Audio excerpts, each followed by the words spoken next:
Namaskaram. Na peru Pavani. I'm from Tycoon Story Media team. Tycoon Story is the platform to encourage startups and women entrepreneurs.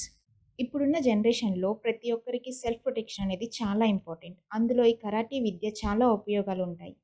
ఈ karate విద్య నేర్చుకోవడం వలన మనకి self defence, physical fitness అనేవి చాలా పెరుగుతాయి. Today we're going to interview the most famous martial arts and kung fu master Prabhakar Reddy sir. He is the pride of our nation with 35 Guinness World Records. It's Azerbaijan's first, surely for Rafael Akayev. The confirmation, and he does get the hip on right in the end.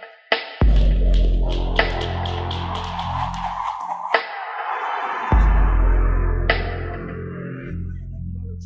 a finish!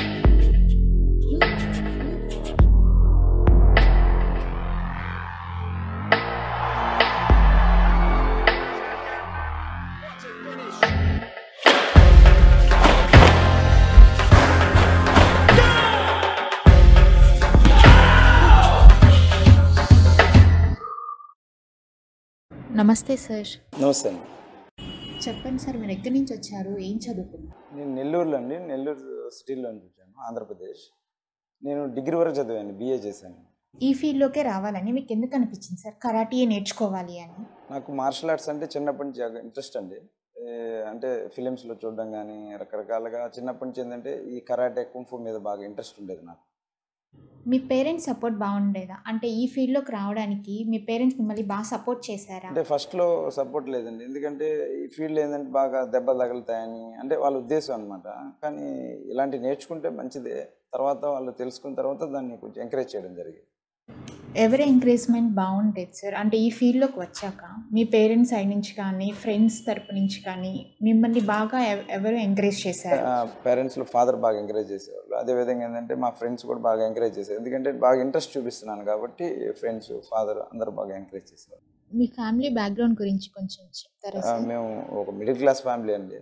Middle class family నుంచి చిన్నగా కొంచెం కొంచెం develop అవుతూ వస్తుంది జరిగిందనమాట. నెల్లూరులో నుంచి మేము హైదరాబాద్ వెళ్ళడం జరిగింది. హైదరాబాద్లో నేను అక్కడ స్టార్ట్ చేయడం జరిగింది మార్షల్ ఆర్ట్. ఫస్ట్ స్టార్టింగ్ అక్కడ స్టార్ట్ చేశాను. ఈ ఫీల్డ్లోకి వచ్చినప్పుడు మిమ్మల్ని ఎవరైనా డిస్కరేజ్ చేశారా?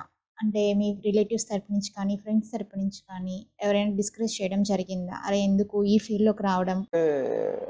ఫీల్డ్లోకి వచ్చినప్పుడు స్టార్టింగ్లో ఏంటంటే చాలా మంది చెప్పేవాళ్ళు అనమాట, ఎందుకు ఈ కరాటేలు ఇవన్నీ ఎందుకు అన్నట్టుగా చెప్పేవాళ్ళు. కానీ మాకు బాగా ఇంట్రెస్ట్ ఉంది, అంటే ఇది బాగా సెల్ఫ్ డిఫెన్స్ పరంగా ఉపయోగపడుతుంది, హెల్త్ పరంగా ఉపయోగపడుతుంది తెలుసుకున్నాను. కాబట్టి నేను ఏంటంటే నేను నేర్చుకోవాలని విద్యని ఇంకా ఆర్ట్ని ఇంకా నేర్చుకోవాలనుకోను. కానీ చాలామంది ఎందుకు నీకు అన్నట్టుగా చెప్పడం జరిగిందనమాట. కానీ అవన్నీ పట్టించుకోకుండా నేను నేర్చుకోవడం జరిగింది.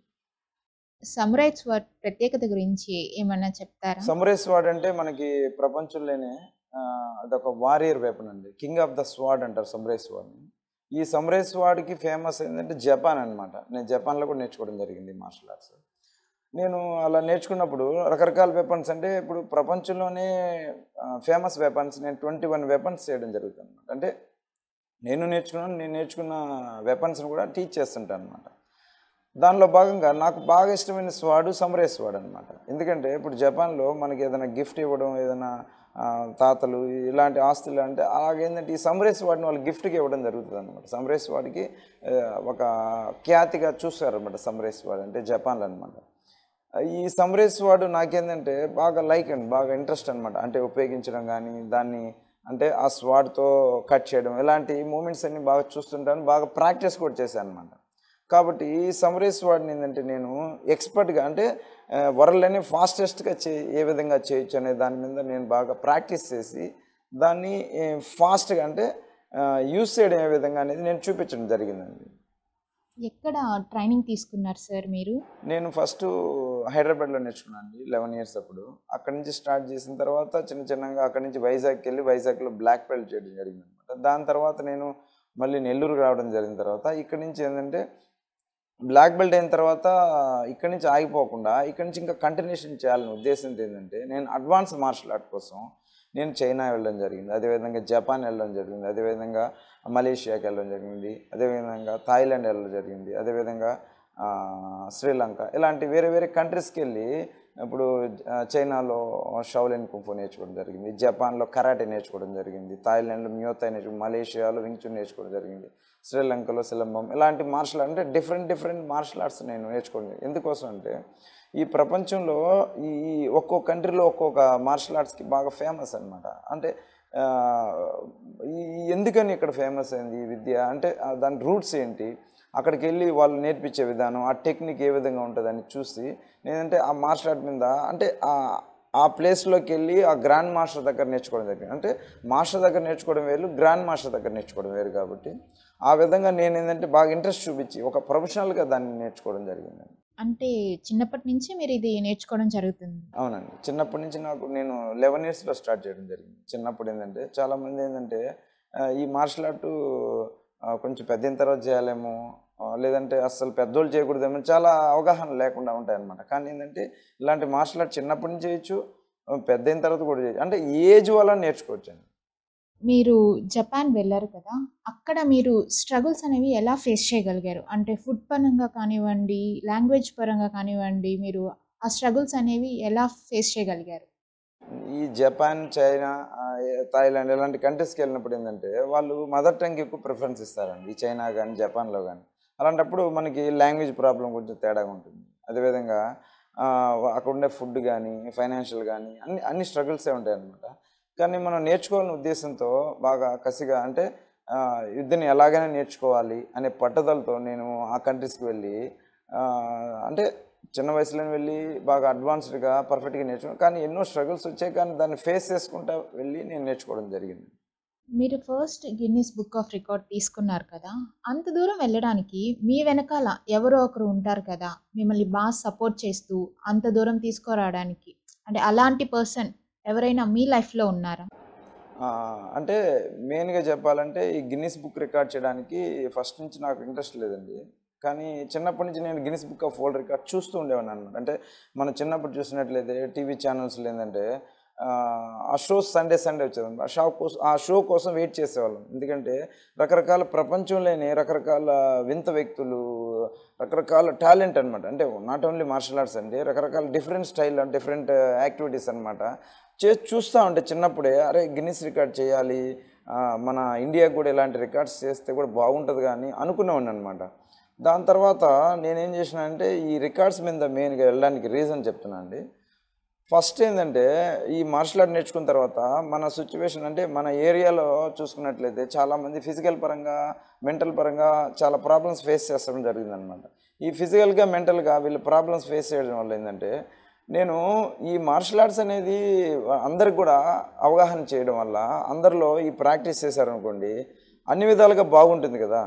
ఎందుకంటే వాళ్ళు మెంటల్గా బాగుంటారు, అదేవిధంగా ఫిజికల్గా స్ట్రాంగ్ ఉంటారు. నేటి కాలంలో ఏంటంటే షుగర్, బీపీ, థైరాయిడ్ ఇలాంటి జబ్బులు రావడం జరుగుతూ ఉందన్నమాట. ఇలాంటి జబ్బులన్నీ మనకి వాళ్ళు లోను కాకుండా ఉండాలంటే వాళ్ళు ఏదో ఒక దైనందిన జీవితంలో ఫిజికల్ యాక్టివిటీ, యోగా కానీ, కరాటే కానీ, వాలీబాల్, ఫుట్బాల్, షటిల్ ఏదో ఒకటి అంటే ఏదో ఒక యాక్టివిటీ అనమాట. నాట్ ఓన్లీ కరాటే, కుంఫు ఇవే చేయాలని రూల్ లేదన్న. ఇది అవగాహన కల్పించాలనే ఉద్దేశంతో నేను ఏంటంటే ఫస్ట్ 2012 ఏంటంటే Indian book of records non stop 27 hours చేయడం జరిగిందనమాట. ఆ రికార్డులు ఏంటంటే నాన్ స్టాప్ 27 గంటలు నేను కాకుండా నాతో పాటు ఒక 6 మంది నా విద్యార్థులు, నా స్టూడెంట్స్తో పాటు నేను చేయడం జరిగింది. వాళ్ళు నా నమ్మకంతో నాతో పాటు చేయడం జరిగింది. ఆ రికార్డులు ఏంటంటే అందరూ ఆశ్చర్యపోయారు అనమాట. అరే వీళ్ళు నాన్ స్టాప్ 27 గంటలు నిద్ర లేకుండా ఎటువంటి బ్రేక్ అనేది లేకుండా ఎలా చేయగలిగారు అందరు చూసి దాని ద్వారా చాలామంది నా దగ్గరకు రావడం జరిగింది. నా దగ్గరకు వచ్చేందంటే రకరకాలుగా మన స్టేట్ నుంచే కాకుండా ఇతర రాష్ట్రాల నుంచి, ఇతర దేశాల నుంచి కూడా నా దగ్గర వచ్చి ట్రైనింగ్ చేసుకున్నాను. చాలా రకరకాల రష్యా నుంచి వీళ్ళందరూ చేశారన్నమాట. ఆ విధంగా దాని తర్వాత నేను రకరకాల ఇంకా లోకల్ రికార్డ్స్ చేయడం జరిగింది, వరల్డ్ రికార్డ్స్ అనమాట. దాని తర్వాత ఈ రికార్డ్స్ అనేది మనం ఓన్లీ భారతదేశమే కాకుండా ఇతర దేశాల్లో కూడా వ్యాపించి చేయాలి అనే ఉద్దేశంతో ఫిజికల్ పరంగా అందరిలో అవేర్నెస్ తీసుకురావాలి, సెల్ఫ్ డిఫెన్స్ పరంగా ఆడవారిలో కానీ పిల్లలు అందరిలో కూడా ఏంటంటే అవగాహన తీసుకురావాలంటే ఇలాంటి వరల్డ్లోనే ఫేమస్ అయిన రికార్డ్స్ చేయాలని ఒక పట్టుదల కలిగిందనమాట. దాని ద్వారా నేను ఫస్ట్ 2017లో ఏంటంటే ఫస్ట్ నాకు గిన్నీస్ బుక్ ఆఫ్ రికార్డ్ చేయాలని అనిపించింది అన్నమాట. అనిపించిన తర్వాత ఆ రికార్డ్ కోసం నేను ఎంతో ప్రయత్నం చేశాను అనమాట. ప్రయత్నం చేసి ఆ రికార్డ్ కోసం సాధన చేసిన తర్వాత నేను సాధించడం జరిగిందనమాట. 2017లో గిన్నిస్ బుక్ ఆఫ్ రికార్డ్ సాధించాను. ఆ రికార్డ్ సాధించడానికి మెయిన్ ఉద్దేశం ఏంటంటే, అంటే ఒకరు కాదండి, అందరిలో అవగాహన తీసుకురావాలి, అందరిని ఇన్స్పిరేట్ చేయాలనే ఉద్దేశంతో నేను ఈ రికార్డ్స్ చేయడం జరిగింది. మీరు అన్ని దేశాల వాళ్ళకి ట్రైనింగ్ ఇస్తారు అని చెప్తున్నారు కదా! ఇక్కడికి వచ్చిన వాళ్ళకే ఇస్తారా? లేదంటే ఇతర దేశాలకి వెళ్ళి ట్రైనింగ్ ఇవ్వడం గూడా జరుగుతుందా? అంటే ఇతర దేశాల వాళ్ళు మిమ్మల్ని ట్రైనింగ్ ఇవ్వమని ఇన్వైట్ చేయడం కానీ అలా ఏమన్నా జరిగిందా? అవునండి. నేనేంటంటే ఫస్ట్ నేను ఇతర దేశాలకు వెళ్ళి ట్రైనింగ్ చేయడం జరిగిన తర్వాత నేను అన్ని రకాల మార్షల్ ఆర్ట్స్ పైన నేను అవగాహన కలిగి ఉన్నాను అనమాట. అన్నీ కలిగిన తర్వాత ఏంటంటే ఈ విద్య నేను నా గురించి తెలుసుకున్న వాళ్ళు చాలామంది ఏంటంటే నన్ను ఇన్వైట్ చేయడం జరిగింది అనమాట. రకరకాల ఇతర దేశాలు కూడా ఇన్వైట్ చేయడం జరిగింది.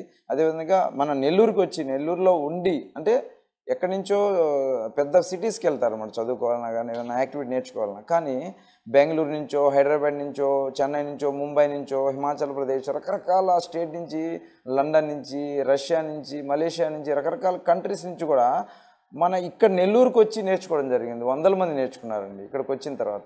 దాని తర్వాత నన్ను కూడా ఇన్వైట్ చేశారనమాట. నన్ను అమెరికాకి ఇన్వైట్ చేసినారు, తర్వాత దుబాయ్కి ఇన్వైట్ చేసినారు, అదేవిధంగా రకరకాల జపాన్కి, చైనాకి, ఇలాంటి కంట్రీస్ కూడా ఇన్వైట్ చేసి మీరు మాకు ట్రైనింగ్ ఇవ్వండి అని చెప్పడం జరిగింది. దాని తర్వాత నేను వెళ్ళి చైనాలో ట్రైనింగ్ ఇచ్చాను, మలేషియాలో ట్రైనింగ్ ఇచ్చాను, అదేవిధంగా రకరకాల వేరే కంట్రీస్ కూడా వెళ్ళి నేను ట్రైనింగ్ ఇవ్వడం జరిగిందండి.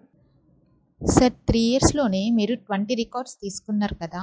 ఈ 20 రికార్డ్స్ తీసుకోవడానికి మీకు ఒక్కో రికార్డ్ తీసుకోవడానికి ఎంత టైమ్ లైన్ పట్టింది? అంటే వీడియోస్ మొత్తం ఒకేసారి వాళ్ళకి పంపించి వాళ్ళు ఒక్కో దానికి ఒక్కో టైమ్ లైన్ అనేది ఫిక్స్ చేస్తారు కదా! అది ఏ విధంగా జరుగుతుంది? అసలు ఆ ప్రాసెస్ ఏంటో కొంచెం మాకు చెప్తారా? నేను మొత్తం ఇప్పుడు వరకైతే 35 Guinness book of world record కలిగాను. కానీ తక్కువ ఇయర్స్లోనే 3 ఇయర్స్లోనే 2017, 20 లోపు ఏంటంటే 20 Guinness book of world records చేయడం జరిగింది. మెయిన్గా చెప్పాలంటే ఈ ఫస్ట్ గిన్నిస్ వరల్డ్ రికార్డు చేసిన తర్వాత చాలామంది ఏంటంటే ఒకటి చాలు కదా అన్నట్టుగా చెప్పారన్నమాట. కానీ నేనేంటంటే ఇంకా గిన్నిస్ రికార్డ్ చేయాలి. అంటే ఈ గిన్నిస్ రికార్డ్ కేటగిరీలు ఎలా ఉంటాయంటే, ఒక మాస్టర్ అనేవాడు ఒక దాంట్లో ఎక్స్పర్ట్గా ఉంటాడన్నమాట. అలా కాకుండా నేను రకరకాల ఈవెంట్స్ చేయడం, పంచెస్, కిక్స్, ఇలాంటి వాటిలన్నీ కూడా ఏంటంటే, అంటే మనకు హార్డ్ వర్క్ చేసి చేయాలి అని పట్టుదలతో ఏంటంటే రకరకాల కేటగిరీలో చేయడం జరిగింది. పంచెస్ విధంగా కానీ, కిక్స్ పరంగా కానీ, బ్రేకింగ్, వాల్నట్ బ్రేకింగ్ కానీ, అదేవిధంగా కిక్స్తో బ్రేక్ చేయడం, ఇలాంటి స్టంట్స్ చేయడం జరిగింది అనమాట. కానీ ఈ టేకింగ్ ఎలా ఉంటుందంటే, మామూలుగా ఈ ప్రాసెస్ అనేది ఏంటంటే 2 రకాలు ఉంటుందండి. నార్మల్ ప్రాసెస్, లేదంటే పెయిడ్ ప్రాసెస్ అనమాట. నార్మల్ ప్రాసెస్ అని కొంచెం లేట్ అవుతుంది అనమాట. ఈ రికార్డ్ ఎప్పుడైతే మేము చేసామో ఆ రికార్డ్ని ఇక్కడి నుంచి అనమాట వాళ్ళకి వీడియో పంపిస్తే రావడానికి 2 months, 1.5 months, అంటే మన పెర్ఫార్మెన్స్ని బట్టి వాళ్ళు క్రియేట్ చేస్తారు. అంటే మేము ఆల్రెడీ రకరకాల రికార్డ్ చేసాం, వాళ్ళకి తెలుసు కాబట్టి మా ప్రాసెస్ అనేది ఫాస్ట్గా ఉంటుంది అనమాట. నార్మల్ ప్రాసెస్ తీసుకోవడం చాలా టైం పడుతుంది. కానీ మేము ఆల్రెడీ రకరకాల రికార్డ్స్ వాళ్ళు మమ్మల్ని ప్రమోట్ చేయడం కూడా జరిగిందనమాట. ఎందుకంటే రకరకాల మా వీడియోస్ని కూడా Guinness book of world record వాళ్ళు పబ్లిష్ చేయడం జరిగింది. దానివల్ల ఏంటంటే మా ప్రాసెస్ అనేది ఎలా ఉంటుందంటే కొంచెం స్పీడ్గా ఉంటుందండి మా ప్రాసెస్. మీరు ఎన్ని టైప్ ఆఫ్ స్టంట్స్ చేశారు సార్ ఇప్పటి వరకు? ఈ మార్షల్ ఆర్ట్స్లో ఏంటంటే రకరకాల స్టంట్స్ అండి. ఇప్పుడు నేను చేయడం ఏంటంటే సమ్రైజ్ స్వాడ్తో, మీరు చెప్పారు కదా, సమ్రైజ్ స్వాడ్తో నేను వాటర్ మెలన్ చోప్ చేయడం అనమాట. అదేవిధంగా కళ్ళకి గంతలు కట్టుకొని కనపడే విధంగా ఒక వ్యక్తిని పడుకోబెట్టి ఆయన చుట్టూరు కోకోనట్స్ పెట్టి హ్యామర్తో అనమాట. అది మోస్ట్ డేంజరస్ అండి. ఎందుకంటే ఏమాత్రం మిస్టేక్ అయినా కానీ చాలా డేంజర్ జరుగుతుంది. అలాంటి స్టంట్ అనమాట. ఆ 1 minute ఆ బ్లైండ్ ఫోల్డెడ్గా ఉండి హ్యామర్తో పెట్టి కోకోనట్స్ బ్రేక్ చేయడం అనమాట. ఆ రికార్డ్ ఒక చేయడం. వరల్డ్లోనే ఫాస్టెస్ట్గా వాల్నట్ని హ్యాండ్తో బ్రేక్ చేయడం, అదేవిధంగా ఎల్బోతో బ్రేక్ చేయడం, అదేవిధంగా వాటర్ మెలాన్ని హ్యాండ్తో బ్రేక్ చేయడం, అదేవిధంగా ఏంటంటే లెగ్తో బ్రేక్ చేయడం, అదేవిధంగా ఒక వ్యక్తిని మేకుల మీద పడుకోబెట్టి ఫాస్ట్గా వాటిని హ్యామర్తో బ్రేక్ చేయడం, అంటే ఎటువంటి డ్యామేజ్ లేకుండా అనమాట.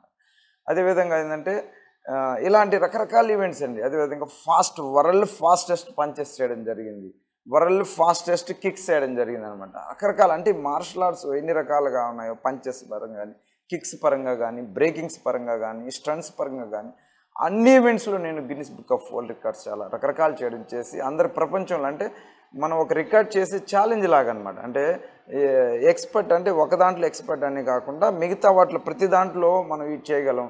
మనకి జపాను, చైనా వీళ్ళే మాస్టర్స్, అంటే వీళ్ళే గ్రాండ్ మాస్టర్స్. మన వాళ్ళు చాలామంది అనుకుంటారు అనమాట. అంటే వాళ్ళే బెస్ట్ ఏమో ప్రపంచంలో అనుకుంటారు, కానీ ఇండియా మనం కూడా హార్డ్ వర్క్ చేస్తే వాళ్ళకన్నా బెస్ట్ అవ్వచ్చు అని నిరూపించాను అనమాట. ప్రపంచంలోకి ఏంటంటే ఇలా ఫాస్టెస్ట్గా చేయొచ్చు, స్పీడ్గా చేయొచ్చు, స్టంట్స్ అనేవి రకరకాలుగా చేయొచ్చు అని నిరూపించడానికి గిన్నిస్ బుక్ ఆఫ్ రికార్డులో రకరకాల ఈవెంట్స్ చేయడం జరిగిందండి. మీరు ఈ స్టంట్ చేయడానికి ఒక పర్సన్‌ని సపోర్టివ్‌గా తీసుకుంటారు కదా! ఆ పర్సన్‌కి మీరు ఏ విధంగా మోటివేట్ చేస్తారు? అంటే సమురాయ్ స్వర్డ్ అనేది చాలా షార్ప్‌గా ఉంటుంది. అది ఏ మాత్రం తగిలినా చాలా ప్రమాదం కదా సార్! అలాంటప్పుడు మీరు ఆ సపోర్టివ్‌గా తీసుకునే పర్సన్‌కి ఏ విధంగా సపోర్ట్ చేస్తారు? మీ టీమ్ సపోర్ట్ ఎలా ఉంటుంది? అవునండి. ఇప్పుడు నా దగ్గర నేర్చుకున్న వాళ్ళు ఏంటంటే రకరకాలుగా, అంటే అన్ని ఏజ్ కేటగిరీలో ఉంటారనమాట. దానిలో భాగంగా ఏంటంటే వాళ్ళు మా దగ్గర ట్రైనింగ్ వచ్చిన తర్వాత ఆటోమేటిక్‌గా వాళ్ళు ఒక నమ్మకం, అంటే గురువు మీద నమ్మకం అనేది ఏర్పడుతుందనమాట. అంటే ఈయన ఇది చేయగలడు, ఈయన నమ్మితే మనం చేయగలం. అంటే ఇప్పుడు ఒకవేళ ఒక వ్యక్తి పడుకున్నాడు, పడుకున్న వ్యక్తి మీద సమ్రైజ్ వాడ్‌తో వాటర్ మెలన్ పెట్టి బ్రేక్ చేయడం అంటే అది ఏమాత్రం మిస్టేక్ ఏంటంటే అతను కట్ అవుతుందనమాట. ఎందుకంటే షార్ప్‌గా ఉంటుంది కాబట్టి ఎంతో కంట్రోల్ ఉండాలి, ఎంతో ఫోకస్ ఉండాలి, ఎంతో ఫాస్ట్ కూడా ఉండాలండి. అంటే మామూలుగా కట్ చేయడం వేరు, ఒకటి కట్ చేయడం, 2 కట్ చేయడం అలా కాదనమాట. ఒక 60 సెకండ్స్‌లో ఒక 81 బ్రేక్ చేయడం అంటే, 30 సెకండ్స్‌లో ఒక 40 బ్రేక్ చేయడం అంటే సెకండ్ కంటే ఫాస్ట్ ఉండాలి. అంటే వాటర్ మెలన్‌ని కట్ చేసి నెక్స్ట్ వాటర్ మెలన్‌ని కూడా కట్ చేసి రెడీగా ఉండాలి. దాని తగ్గట్టు కింద పడుకున్న వాళ్ళు, ఫర్ ఎగ్జాంపుల్ కోకోనట్ పగలగొట్టాను నేను. అంటే నేను కళ్ళకు గంతలు కట్టుకొని అతని చుట్టూ పెట్టి బ్రేక్ చేశాను. అంటే ఇలాంటి రికార్డ్స్ అన్ని ఎలా ఉండాలంటే వాళ్ళకి నమ్మకం ఉంటేనే కానీ చేయలేరు అనమాట. దాని తగ్గట్టు వాళ్ళు మా స్టూడెంట్స్ ఏంటంటే నేను ఏది చెప్పినా చేయగలరు అనమాట. ఎందుకంటే మాస్టర్ చెప్తే చేస్తాడు, ఆయన కరెక్ట్గా చేస్తాడు, బాగా ఫోకస్గా ఉంటాడు, ఏమాత్రం మిస్టేక్ అనేది లేకుండా ఉంటాడని నమ్మకం అనమాట. నా మీద నమ్మకంతో వాళ్ళు అలా చేయడం జరిగిందనమాట. అదేవిధంగా వాళ్ళకు కూడా మేము కొంచెం హార్డ్గా ట్రైనింగ్ ఇవ్వడం కానీ, ఆ ట్రైనింగ్లో అంటే మనం పెర్ఫామ్ చేసేటప్పుడే రకరకాల ఈవెంట్స్గా మేము ఏంటంటే దాన్ని ప్రాక్టీస్ చేస్తాము. అంటే ఒక రికార్డ్ చేసామంటే చాలామంది అనుకుంటారనమాట, ఈ రికార్డు ఊరికే చేశారేమో వీళ్ళు అనుకుంటారు, కానీ దాని వెనకాల మాకు చాలా శ్రమ ఉంటుందండి. ఎన్నో గంటలు, అంటే ఎన్నో వందల గంటలు ప్రాక్టీస్ చేస్తాం అనమాట. అంటే ఎప్పుడు చేస్తామంటే స్పెషల్గా ఎక్కువ టైం తీసుకొని, అంటే మాకు కుదిరిన టైంలో కొంచెం ఎర్లీ మార్నింగ్ త్వరగా రావడం, లేదా ఈవినింగ్ టైం అయిపోయిన తర్వాత ఇలాగా మాకున్న టైంలోనే స్కెడ్యూల్లోనే ఇంకా కొంచెం ఎక్స్ట్రా టైం, అంటే మా పర్సనల్ టైం తీసేసి ఆ టైంలో పెట్టుకొని బాగా తర్ఫీచ్చేస్తాను అనమాట. బాగా తర్ఫీచ్చేసి ప్రాక్టీస్ అయిపోయిన తర్వాత దాన్ని ఒకసారి ప్రాక్టీస్ చేసి పెర్ఫార్మెన్స్ అయిన తర్వాత రియల్గా వెళ్ళడం జరుగుతుంది అనమాట. దానికోసం ఏంటంటే మా స్టూడెంట్స్ కూడా ఏంటంటే ట్రైనింగ్ లేని వాళ్ళు బాగా అవుతారు కాబట్టి, నేను అవుతాను, వాళ్ళు కూడా అవుతారు కాబట్టి వాళ్ళకి నా మీద కొంచెం నమ్మకం వల్ల వాళ్ళు అదేవిధంగా వాళ్ళకి ఇచ్చిన ట్రైనింగ్లో కూడా దానికి వాళ్ళు ఏంటంటే పెర్ఫామ్ చేయడానికి ఒప్పుకుంటారు. అదేవిధంగా వాళ్ళు కాన్ఫిడెంట్గా ఉంటారనమాట. మాస్టర్ ఇది చేయడు అంటే జరగదు అని కాన్ఫిడెంట్ కూడా ఉంటుంది. ఇప్పటి వరకు మీరు ఎన్ని రికార్డ్స్ తీసుకోవడం జరిగింది సార్? నేను ఇప్పుడు వరకు అంటే Guinness book of world record అయితే 35 Guinness book of world record తీసుకున్నాను. అదేవిధంగా లిమ్కా బుక్ అయితే 3 లిమ్కా బుక్ ఆఫ్ రికార్డ్స్. అదేవిధంగా రకరకాల ఈవెంట్స్, అంటే ఇప్పుడు Indian book of record, golden book of wonder book of record, next golden star record, champion book of record, ఇలాంటి చెప్పుకుంటా పోతే మొత్తం ఏంటంటే మొత్తం 60 వరల్డ్ రికార్డ్స్ ఉన్నాయండి. మొత్తం 60 దాకా వరల్డ్ రికార్డ్స్ ఉన్నాయి. కానీ దాంట్లో ప్రపంచంలోనే గొప్పగా చెప్పుకునేది Guinness book of world record కాబట్టి అవి 35 ఉన్నాయండి. భారతదేశంలోని మార్షల్ ఆర్ట్ ఫీల్డ్లో ఇప్పుడు దాకా అన్ని 35 Guinness book of world record కలిగిన వాళ్ళు ఎవరు భారతదేశంలో లేరండి. మెయిన్గా ఈ రికార్డ్స్ చేయడానికి మెయిన్ ఉద్దేశం అంటే మన భారతదేశ ఖ్యాతిని ప్రపంచ దేశాలకి చాలామంది చెప్తుంటారు, ఈ వాటర్ మెలన్ రికార్డ్ చేయడం వల్ల ఈ వాటర్ మెలన్ వేస్ట్ చేస్తున్నారు, లేదా ఈ వాల్నట్ రికార్డ్ చేసినప్పుడు వాల్నట్ని వేస్ట్ చేస్తున్నారు, లేదా కోకోనట్ పగలగొట్టినప్పుడు కోకోనట్ వేస్ట్ చేస్తున్నారు, ఫుడ్ వేస్ట్ చేస్తున్నారు అని చాలామంది కామెంట్స్ కూడా చేస్తుంటారు. వాళ్ళకి చెప్పేది నేను ఏంటంటే మెయిన్గా ఈ ఫుడ్ వేస్ట్ అనేది జరగట్లేదండి. ఎందుకంటే మేము రికార్డ్ చేసిన తర్వాత మా దగ్గర మా స్టూడెంట్స్ తింటారు, మిగిలిపోయిన ఏం చేస్తున్నామంటే, అంటే తక్కువ మంది ఉంటారు కాబట్టి మిగిలిన ఏంటంటే మేము వేస్ట్ చేయకుండా అనాథాశ్రయాలకు కానీ అలాగా ఇవ్వడం జరుగుతుంది అనమాట. ఆ ఫుడ్ని మేము ఎట్టి పరిస్థితుల్లో వేస్ట్ చేయండి. ఎందుకంటే ఈ ఫుడ్ వేస్ట్ చేయడం చాలా తప్పు కాబట్టి గిన్నిస్ బుక్ ఆఫ్ రికార్డ్ వాళ్ళకు గైడ్ లైన్ కూడా అదే అండి. వాళ్ళు ఏం చెప్తారంటే ఫుడ్ని వేస్ట్ చేయకూడదు అనే కాన్సెప్ట్ వాళ్ళది కూడా అనమాట. కాబట్టి వాళ్ళు కూడా ఏం చెప్తారంటే గైడ్ లైన్ మెన్షన్ చేస్తారన్నమాట. మీరు ఈ ఫుడ్ని వేస్ట్ చేయని విధంగా చేయాలి, యూజ్ చేయాలి అని చెప్తారన్నమాట. కాబట్టి మేమేంటంటే ఇన్ని రికార్డ్స్ చేసామన్నమాట. ఇన్ని రికార్డ్స్లో కూడా కొంచెం అంటే కొంచెం కూడా వేస్ట్ చేయలేదండి ఫుడ్ని.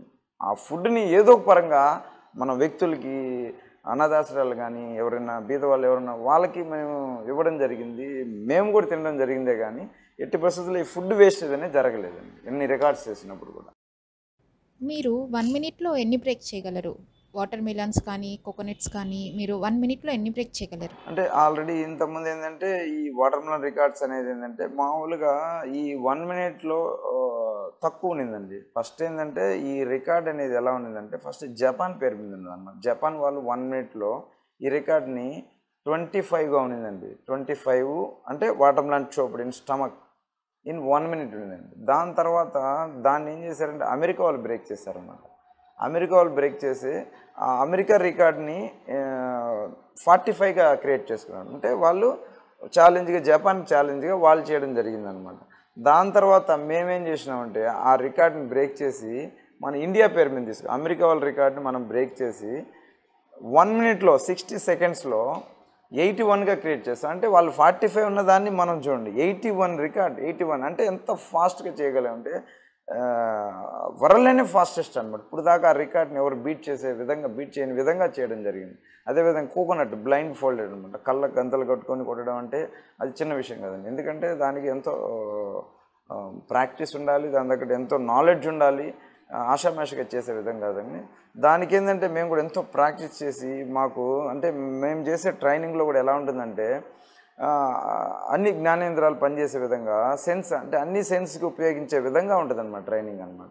అందరికీ ట్రైనింగ్ ఇచ్చినప్పుడు ఏంటంటే ఈ సెన్స్ అనమాట. అంటే ఏ విధంగా వినాలి, సౌండ్స్ ఏ విధంగా, ఎక్కడ ఒక టార్గెట్ పెట్టినప్పుడు ఏ విధంగా వాటిని మనం అటాక్ చేసి బ్రేక్ చేయాలి అనే దాంతో మేము ట్రైనింగ్ ఉంటుంది అనమాట. ఈ మార్షల్ ఆర్ట్లోనే కళ్ళకు గంతలు కొట్టుకొని ఫైట్ చేయడం, రకరకాల డమ్మీని అటాక్ చేయడం, రకరకాల ట్రైనింగ్ ఉంటుంది అనమాట. ఆ ట్రైనింగ్ నేనంటే ఇప్పుడు దాకా నేను 30 ఇయర్స్గా నేను ట్రైనింగ్లో ఉన్నాను కాబట్టి, అదేవిధంగా టీచింగ్ ఫీల్డ్లో ఉన్నాను కాబట్టి ఇంత 30 ఇయర్స్ నుంచి ఈ ఎక్స్పీరియన్స్ దాంతోపాటు నిత్యం ప్రాక్టీస్ చేయడం వల్ల ఈ 1 మినిట్లో నేను ఏంటంటే 49 కోకోనట్ బ్రేక్ చేయడం బ్లైండ్ ఫోల్డెడ్గా చేయడం జరిగింది. ఈ టైప్ ఆఫ్ స్టంట్ మన ఇండియాలో మీరే చేశారా? లేకపోతే ఇంకెవరైనా మీ రికార్డ్ని బ్రేక్ చేయడం అలా ఏమన్నా జరిగిందా? ఏ రికార్డ్? Water melon sir. ఈ రికార్డ్ ఏంటంటే వేరే వాళ్ళు కూడా చేయడం జరిగిందండి. అంటే రకరకాలు చేస్తుంటారు మనం చూసి, కానీ వాళ్ళు రికార్డ్ బ్రేక్ చేయలేకపోయారు. ఎందుకంటే 60 సెకండ్స్లో 81 అంటే అది చిన్న విషయం కాదనమాట. దానికోసం రీసెంట్గా మమ్మల్ని ఇటలీ కూడా ఇన్వైట్ చేశారనమాట. లో షో డే రికార్డ్ అని చెప్పి ఇటలీలో టాలెంట్ షో అనమాట. అది వాళ్ళు ఏం చేస్తారంటే ప్రపంచంలో ఎవరైతే టాలెంటెడ్ పర్సన్స్ ఉంటారో వాళ్ళని ఇన్వైట్ చేసి అక్కడ అంటే వాళ్ళ టాలెంట్ని అందరి ముందు అనమాట, అందరి ముందు పబ్లిక్ ముందు దాన్ని పెర్ఫామ్ చేయమని చెప్పి అడిగారు అనమాట. దాన్ని ఇన్వైట్ చేసినప్పుడు మేము మా స్టూడెంట్స్ వెళ్ళి అక్కడ పెర్ఫామ్ చేయడం జరిగింది అనమాట. అంటే 1 మినిట్ 81 రికార్డ్ని మేము ఏంటంటే వాళ్ళు 30 సెకండ్స్ రికార్డ్ చేయమని చెప్పి అడిగాను. అంటే 60 రికార్డ్స్ ఆల్రెడీ ఉంది కాబట్టి 30 సెకండ్స్లో మీరు ఎన్ని చేయగలరు అని ఛాలెంజ్ చేయడం జరిగింది. దానికి మేమేంటంటే 30 సెకండ్స్లో ఫాస్టెస్ట్గా 40 వాటర్ మిలన్ చోప్ చేసి Guinness book of world record 30 సెకండ్స్లో రీసెంట్గా తీసుకోవడం జరిగిందండి ఇటలీలో. రీసెంట్గా ఈ రికార్డ్ 30 సెకండ్స్లో 40గా మన వాటర్ మిలన్ రికార్డ్ చేయడం జరిగిందండి. సార్, ఫైనల్గా ఈ సొసైటీకి మీరు ఏం మెసేజ్ ఇవ్వాలనుకుంటున్నారు? అంటే ఇది చూసి మిమ్మల్ని చాలామంది ఇన్స్పిరేషన్గా తీసుకుంటారు. ఫైనల్గా ఏం మెసేజ్ ఇవ్వాలనుకుంటున్నారు ఈ సొసైటీ? నేనేం చెప్తానంటే అందరికీ ఏంటంటే ఫిజికల్ పరంగా హెల్తీగా ఉండాలి, బాగుండాలి అని చెప్తానండి. ఇంకోటి ఏంటంటే మన నిత్య జీవితంలో మనం ప్రతి ఒక్కరు ఏంటంటే వాళ్ళ కోసం ఒక టైం అంటూ కేటాయించుకోగలిగితే, అంటే ఒక 1 అవర్, హాఫ్ అన్ అవర్, ఎంతో ఒక టైం అండి ప్రతి ఒక్కరండి. అంటే చిన్నపిల్లలు కావాలి, పెద్దవాళ్ళు ఎవరైనా సరే. అంటే చాలామంది అడుగుతారు అనమాట, ఈ విద్య మేము పెద్దవాళ్ళు అయిపోయాం కదా, ఇంత ఏజ్ అయిపోయింది, మేము చేయొచ్చా చేయకూడదా అని డైలమాలు ఉంటారు అనమాట. కానీ ఇలాంటి మార్షల్ ఆర్ట్స్ అనేది వాళ్ళ ఏజ్ తగ్గట్టు ఒక గురువు పరిరక్షణలో ఇలాంటి చేయడం వల్ల చాలా ఉత్తమం అండి. వాళ్ళ తగ్గట్టు వాళ్ళు ఏదో ఒక యాక్టివిటీ అనమాట, ఇలాంటి కరాటే, కుంఫో, యోగా ఏదో ఒకటి అనమాట కంపల్సరీగా వాళ్ళు. ఎందుకంటే ప్రతినిత్యం మనం ఇప్పుడు భుజిస్తాం కాబట్టి దాన్ని మార్చాలన్నమాట ఫిజికల్గా. అది మనకు బ్లడ్లో మారాలి, ఫ్యాట్గా కాకుండా. కాబట్టి తీసుకున్న ఫుడ్ అంటే నేటి కాలంలో ఏంటంటే కరోనా వచ్చిన తర్వాత ప్రతి ఒక్కరు ఏం చేస్తున్నారంటే ఫుడ్ పరంగా మంచి ఫుడ్ తీసుకోవాలనే కాన్సెప్ట్ వెళ్తున్నారు. కానీ ఈ ఫిజికల్ యాక్టివిటీ అనేది మిస్ అవుతున్నారు అనమాట. నేటి కాలంలో ఫిజికల్ యాక్టివిటీ పరంగా కూడా అంటే పెద్దవాళ్ళు, ఆడవాళ్ళు అందరూ కూడా ఫిజికల్ పరంగా ఇలాంటి ఎక్సర్సైజ్ అనేది ప్రతినిత్యం చేయగలిగితే, లేదా వారానికి 2-3 రోజులు. ఎందుకంటే బాడీకి రెస్ట్ ఎట్లా, నిద్ర ఎలా ఉండాలో, అదేవిధంగా సన్షైన్ ఎలా ఉండాలో, అదేవిధంగా మానసిక పరంగా ఎలా ప్రశాంతంగా ఉండాలో అదేవిధంగా ఫిజికల్ యాక్టివిటీ కూడా మనకి అలవాటు కలిగితే ఇంకోటి ఏంటంటే మనం చేసే యాక్టివిటీలో కూడా అనమాట అంటే మనం ఇంట్లోని మన పనులు మనమే చేసుకోవడం చిన్న చిన్న దగ్గరికి వెళ్ళేటప్పుడు నడుచుకుంటూ వెళ్ళడం ఇలాంటి యాక్టివిటీస్ అనమాట అంటే మనకు మనమే మార్చుకోగలగాలి ఎందుకంటే మనం కొత్త మొబైల్ వాడడం లేదా కొత్త కార్లు కొనుక్కోవడం కొత్త బైకులు వీటి మీద కొత్తగా ఉండాలి బాగుండాలని కాన్సెప్ట్ చేస్తామే కానీ మనం బాగుండాలి మనం హెల్తీగా ఉండాలి మన బాడీ షేప్ మారిపోతూ ఉంది మనకు స్టమక్ వచ్చేస్తూ ఉంది ఫ్యాట్ అయిపోతున్నాం మనం ఉండాల్సిన వెయిట్ కంటే దాటిపోతున్నాం లేదా ఉండాల్సిన వెయిట్ కంటే తగ్గిపోతున్నాం మనలో విటమిన్ లోపాలు వస్తున్నాయి అంటే ఇప్పుడు ఎగ్జాంపుల్ మన ప్రతి ఒక్కరు కూడా ఇప్పుడు మొబైల్ ఎక్కువ చూడడం వల్ల ఏం జరుగుతుంది వాళ్ళు కళ్ళ లోపాలు వస్తున్నాయి అన్నమాట కళ్ళ లోపాలు అంటే ఇప్పుడు మన మొబైల్ వాడే మొబైలే ఒక 50 మెగాపిక్సెల్ 100 మెగాపిక్సెల్ అంటేనే బాగా క్లారిటీ వస్తుంది కానీ అలాంటిది మన కన్ను అనేది 545 మెగాపిక్సెల్ అనమాట అంత లెన్స్ అంటే ఆటోమేటిక్గా చీకట్లు వెళ్ళినప్పుడు అంత అంటే మన బాడీలోని పార్ట్స్ అనేది ఎంత వాల్యుబుల్ అంటే చాలా వాల్యుబుల్ అండి దాని తగ్గట్టు మనం ఏంటంటే ఒక కేర్ తీసుకోకుండా ఒక లాస్ అయిపోయిందండి అంటే ఇప్పుడు ఎగ్జాంపుల్ మనం కేర్ లేకుండా ఒకదాని మీదే జాబ్ పరంగానే లేదా మనీ పరంగానే వెళ్ళడం వల్ల ఏం జరుగుతుందంటే ఇలాంటి వాల్యుబుల్ అయిన మన బాడీలోని పార్ట్స్ అంటే కళ్ళు చెవులు ముక్కు అదేవిధంగా హార్ట్ లంగ్స్ ఇలాంటివన్నీ పాడు చేసుకున్నప్పుడు అంటే దాని తర్వాత మనం వెళ్ళి నాకు హెల్త్ కావాలి నేను ఎంతైనా చేస్తాను ఎంతైనా ఖర్చు పెడతానంటే అప్పుడు రాదు కదా కాబట్టి ప్రతినిత్యం ఏంటంటే ఇప్పుడు మన మెడికల్ షాప్ చూస్తున్నట్లయితే మెడికల్ షాప్ ఒక ఈవినింగ్ టైం వెళ్ళినప్పుడు మెడికల్ షాప్లో క్యూ నిలబడాల్సిన పరిస్థితి ఒకప్పుడు ఏంటంటే మెడికల్ షాప్లోనే ఖాళీగా ఉండేది కానీ నేటి కాలంలో మెడికల్ వాడిన వాళ్ళంటూ వ్యక్తులే లేరనమాట ఒక 10 మెంబర్స్ తీసుకుంటే 8 మెంబర్స్ మెడికల్ వాడుతున్నారు ప్రతి ఒక్కరు చూస్తుంటే ఏదో ఒక ప్రాబ్లం అనమాట వాళ్ళకి వాడకుండా ఉండలేక పరిస్థితి వచ్చారు అంటే మన జీవితంలో ఏంటంటే ఎప్పుడు మనం ఒక మెడిసిన్తోనే బతకాల్సిన పరిస్థితి అలాంటి జీవితాన్ని మనం మార్చుకోగలిగితే ఇలాంటి ఫిజికల్ యాక్టివిటీ కానీ చేయగలిగితే మనం దానికి వెళ్ళాల్సిన అవసరం లేదండి కానీ ఏజ్తో సంబంధం లేదండి ఎవరైనా చేయొచ్చండి ఈ మార్షల్ ఆర్ట్ అనేది నేటి కాలంలో ఏంటంటే ఫిజికల్ యాక్టివిటీ పరంగా ప్రతి ఒక్కరు అవగాహన కలిగి వాళ్ళని మార్చుకోగలిగితే వాళ్ళ జీవితం బాగా హ్యాపీగా స్వర్గంలా ఉంటుందండి ఎప్పుడైతే మనకు టైం లేదు నాకు అది కుదరట్లేదు ఇది అన్నట్టుగా మనం ఎప్పుడైతే మనం అవాయిడ్ చేయడం జరుగుతుందో ఫిజికల్గా మనం ఇలాంటి వాటి పైన మనం ఇంట్రెస్ట్ చూపించకపోతే ఫ్యూచర్లో మనం ఇబ్బంది పడాల్సి ఉంటుంది తక్కువ మన ఎక్స్పైరీ డేట్ అనేది తగ్గిపోతుంది అనమాట ఎప్పుడైతే మనం ఎక్కువ కాలం బ్రతకాలి అది కూడా హ్యాపీగా బతకాలి హెల్తీగా ఉండాలి అనుకుంటే ఇలాంటి యాక్టివిటీస్ మీద ఇంట్రెస్ట్ చూపించాలండి మెయిన్గా ఇన్ని రికార్డ్స్ చేయడానికి రీజన్ కూడా అదే అందరిలో అవగాహన తీసుకురావాలి కాబట్టి ఇప్పటి నుంచైనా సరే చాలామంది ఇన్స్పిరేషన్ అవ్వాలని కోరుకుంటున్నాను నమస్తే thank you so much sir మీ ఇంత విలువైన సమయాన్ని మా టీంకి కేటాయించినందుకు మా టైకూన్ స్టోరీ టీం తరపు నుంచి మీకు ధన్యవాదాలు